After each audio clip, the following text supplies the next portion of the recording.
Hello everyone and welcome back to Screen Trends, and in today's brand new video we'll be talking about the fraudulent companies featured on Shark Tank. At number 1 we have Vestpacks. When Arthur Grayer and Michael Woolley walked into the tank seeking $50,000 for 10% of their children's backpack alternative company Vestpacks, the only thing going for them though was that they had a cute couple of little kids modeling the product. Woolley's daughter invented the product when she was 12 and she made a licensing deal with Grayer in 2013, landing the product in the 75 Walmart stores.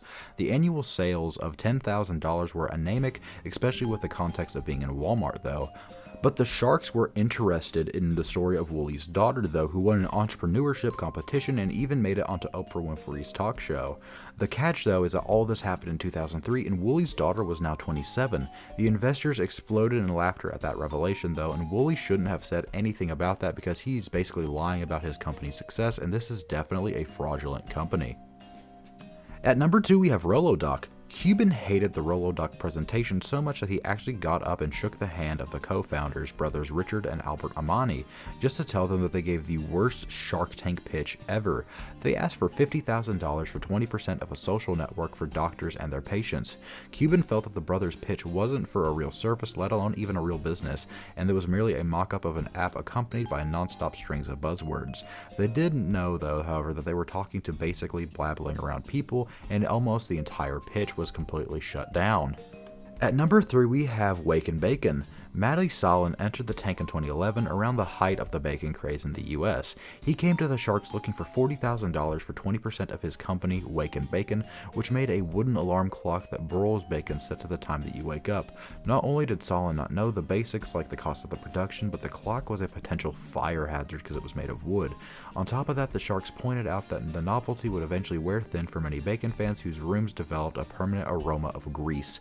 And the point of this is that he can't cover the fees for the production even with the $40,000 investment. Therefore, it's quite suspicious on what he'll be using the money for, since he didn't think how all this would work out though in the long run.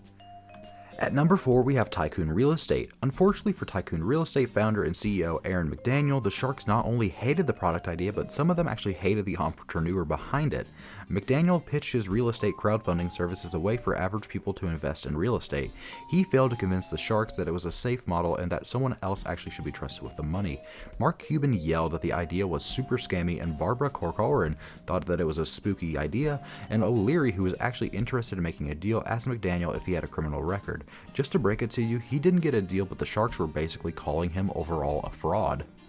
At number 5 we have the Sullivan Generator. Mark Sullivan has been the only entrepreneur to promise the Sharks a share of $96 billion in profit. He presented the investors with a series of amateur hand-drawn illustrations for the Sullivan Generator and asked for $1 million for a 10% equity. Sullivan's massive generators would be scattered across the world, he said, pulling in huge amount of ocean water to create contained hurricanes for electricity production. Gold is a byproduct that can be collected and turned into currency, he added. The absurdity of the invention was too much for the Sharks, and he didn't get the deal because of how unrealistic it was and how likely it was to be a scam.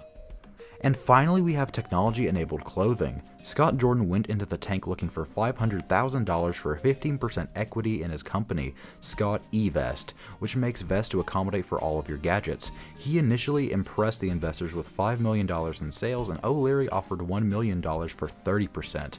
Jordan made the call to one of his advisors, original Apple computer investor Steve Wozniak, and decided that the Sharks were lowballing him. That's where it got super ugly though. Jordan proceeded to point out and actually yell at the investors, basically telling them why they're worthless, and the Sharks thought the company was a full-blown scam and not worth it at all, and they were definitely right because of how the company performed in the future. As we can see, it's not doing too well. Anyways guys, thank you so much for watching this video. We really appreciate it, and don't forget to hit that like button, subscribe to the channel, comment something nice, and we will see you all in the next video. Have a good one, and bye bye.